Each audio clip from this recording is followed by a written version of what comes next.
Paul Huet here, Chairman of Newfound Gold. It's a real privilege to be here. I've been here now about 7 months, and I've been in mining, just by way of background, for 37 years. I was one of those bad hockey players in the late 80s in northern Canada. So at 18 years old, I found myself in a mine. So I've been doing this for 37 years. Predominantly all underground, but I've had the privilege of working a lot of narrow vein deposits in Canada, the United States, South Africa, Mexico, Australia. So a lot of global experience. And I was very intrigued by obviously Newfound Gold. There's a lot of upside, a lot of opportunity, and some of the world's greatest shareholders alongside it, with Eric Sprott being at the helm. It's very obvious. It's grade. You start looking at some of these deposits in the world. Some of us, we'd like to see some of the intercepts that you're. There are 10, 15, 20, 30 intercepts here across kilometers of lengths here. We wish for one of these intercepts sometimes in some of our minds. We go, I just wish I could have one of those intercepts like that.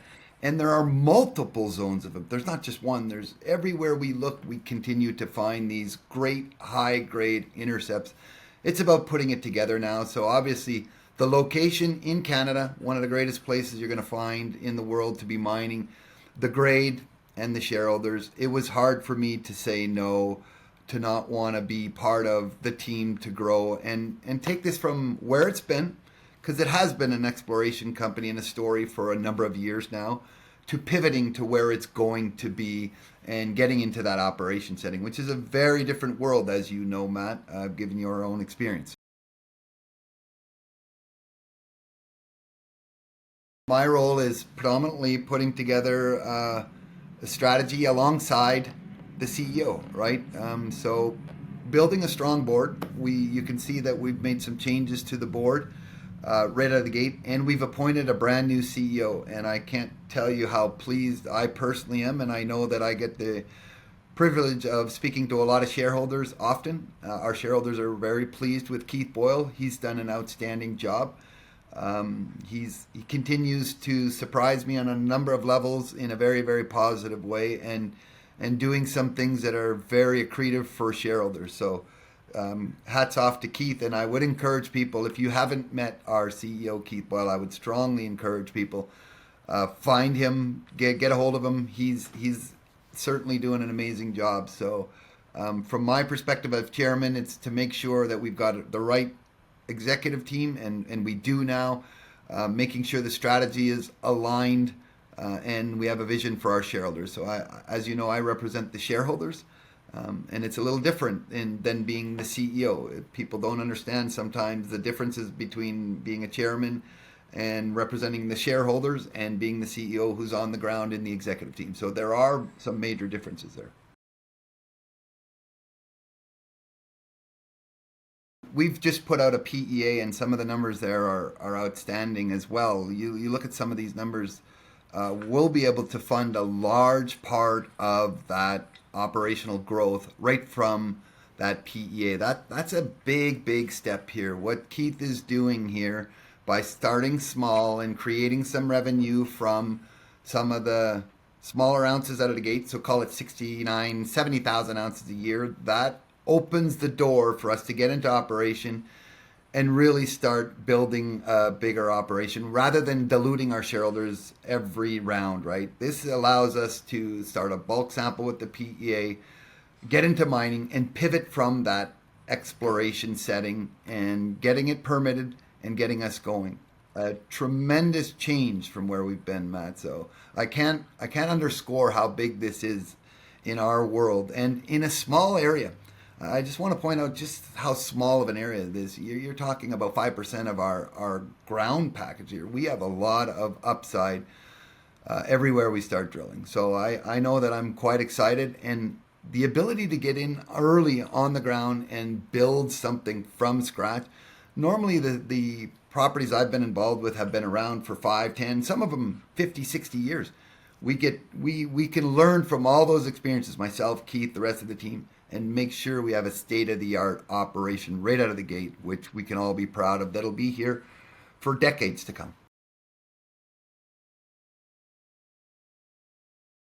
From my role as chairman, it will always be to continue representing the shareholders, as I said earlier, but supporting Keith is critical. He needs all the support he can get at the board level, and making sure that our decisions that we're making with our capital are smart decisions. We can't just be raising money, and we need to be very disciplined in how we spend it. And I can say with a high level of confidence, Keith is doing that.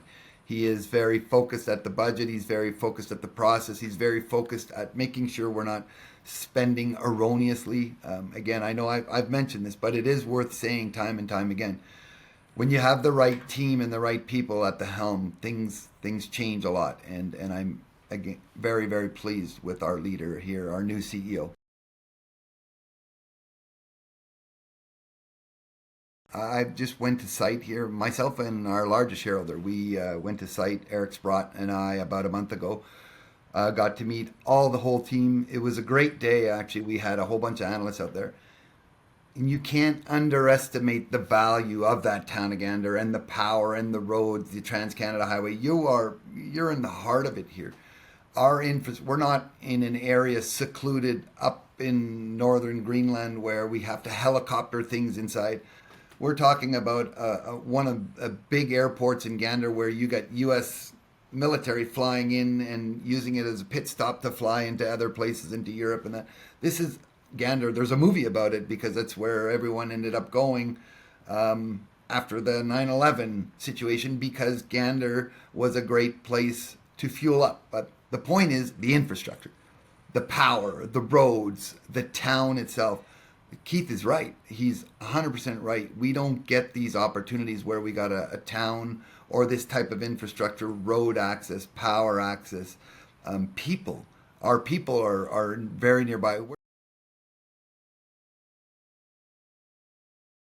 This thing here is far from one and done. We don't understand it near as much as the drill bit's going to explain it to us. And putting the mine into production and doing a phased approach. Look, I love the phased approach. It's what I did at Klondike. It's what I did at Karora. My whole career, I've been able to do a phased approach so that I'm not leaning on my shareholders and diluting them down.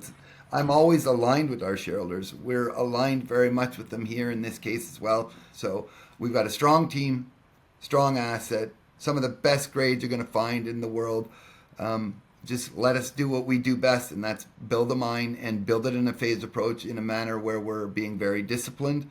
And those are things that we're good at, and we've got the team to do it now. So the things I would encourage people to do is, if you want more information, reach out to that CEO. Please reach out to Keith Boyle or Fiona Child. Fiona has done an outstanding job for us. We love her. She's doing great work in her new role. So those two people can answer any questions, more so than I can. Remember, my job as chairman is represent shareholders, make sure strategy is good, and make sure the CEO is supported. Very different than building it.